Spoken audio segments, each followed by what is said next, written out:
back, everybody. Today I have a very exciting box that just arrived in the mail today. And for anyone who is an Aeon's End fan and may or may not have participated in the most recent Kickstarter, maybe you're still waiting for yours, maybe you decided not to back Aeon's End New Age and are curious as to what's actually going to be here in the box, I am going to tear this bad boy open right now. This is all of the Wave 4 content, essentially.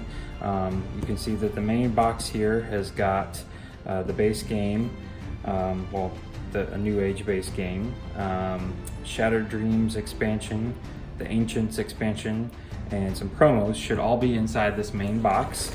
And then, typical of Aeon's End, there is a third expansion, which is Aeon's End Into the Wild.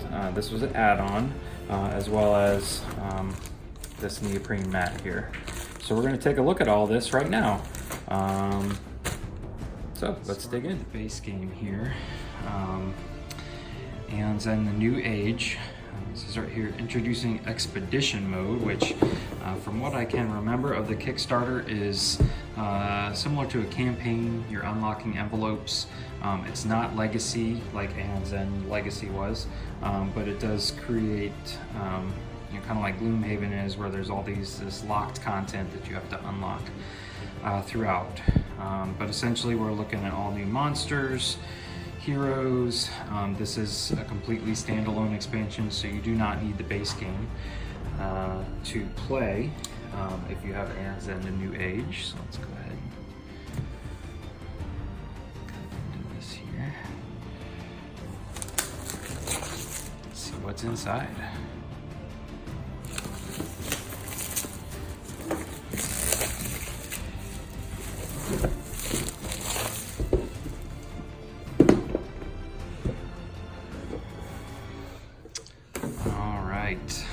Prologue. Certainly not going to read all of this. This appears to be the instruction manual.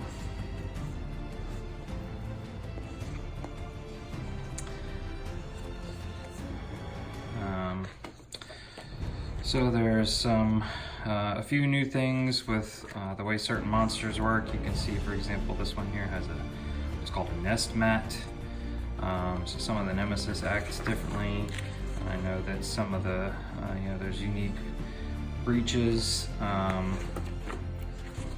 for different mages.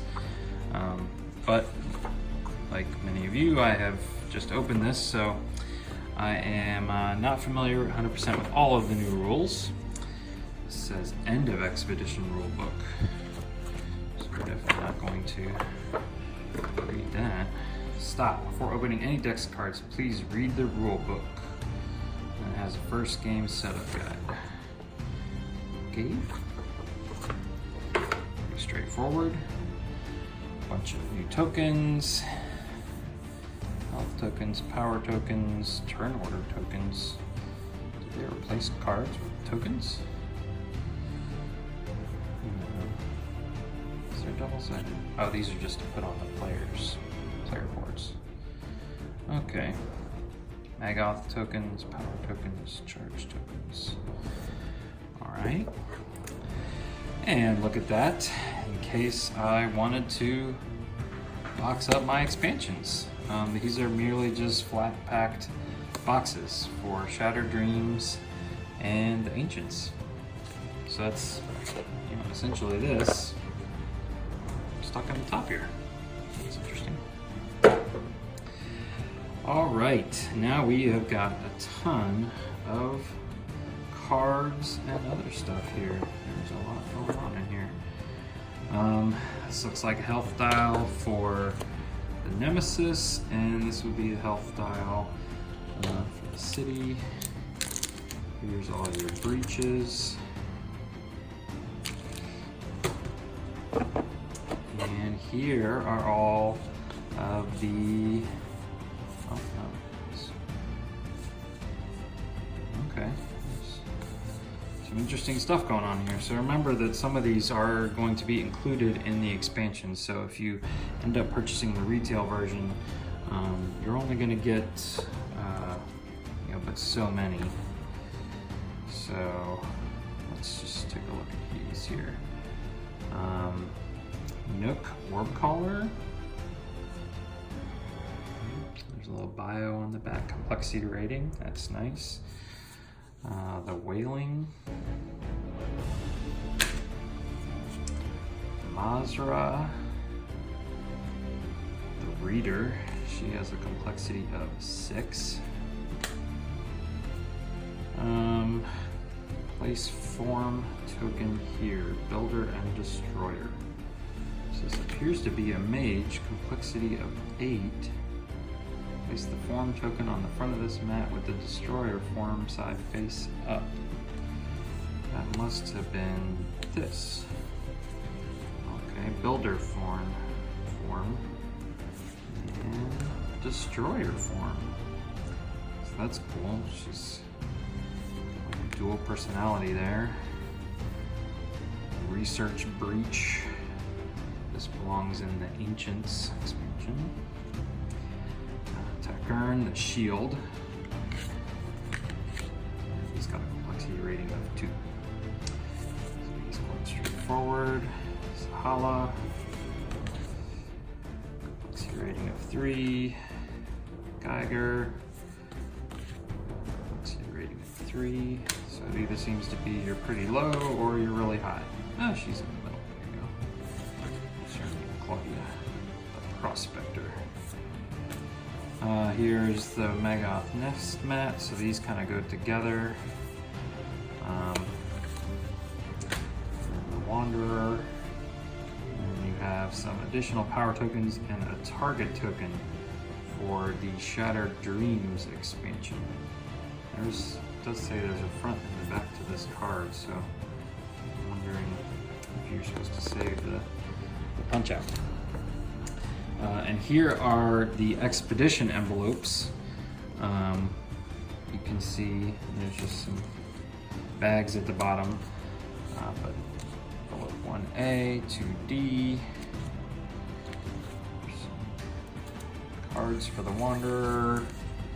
These are all of the spacers. Dividers for the cards.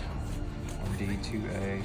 Obviously, I am not going to be opening these, but there's some more.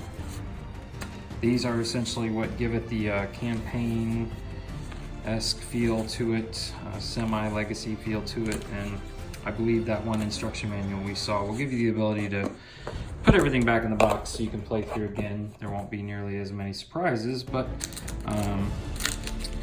you stop 3A front.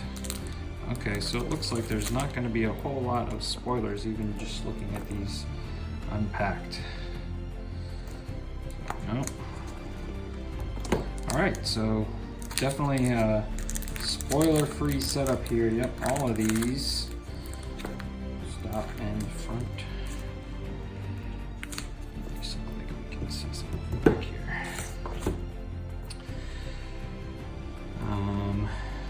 This is the promos for Aeon's End New Age. And spells.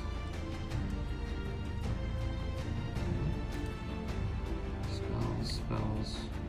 Card backs. It's a deck builder, they should all look the same. Relic spell.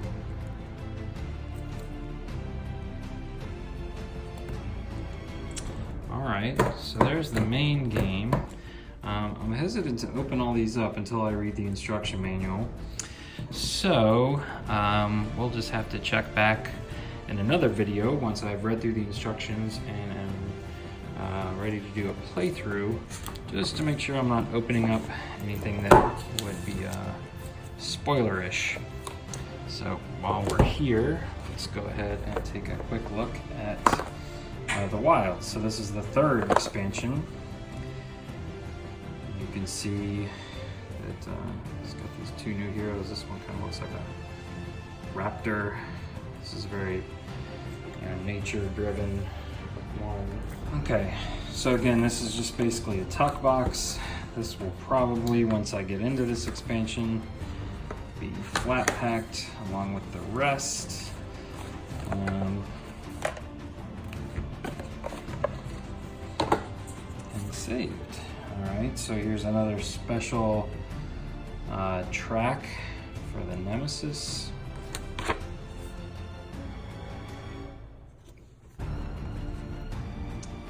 Appears to be same on both sides. First game set up for Into the Wild campaign. Resetting it. These appear to be identical. Card dividers. More stop cards. We've got Bramble tokens for the Nemesis. And Razra, the trainer.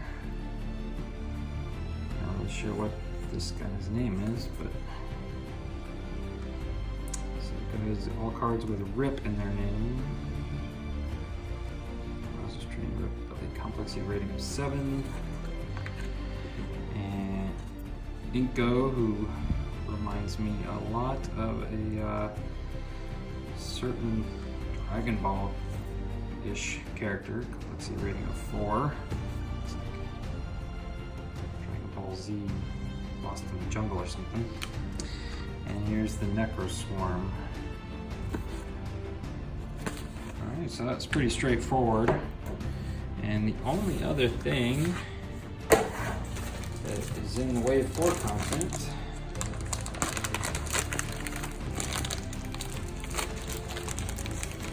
this again is an add-on. It's not necessary to play the game, but it just makes for a nice organized play.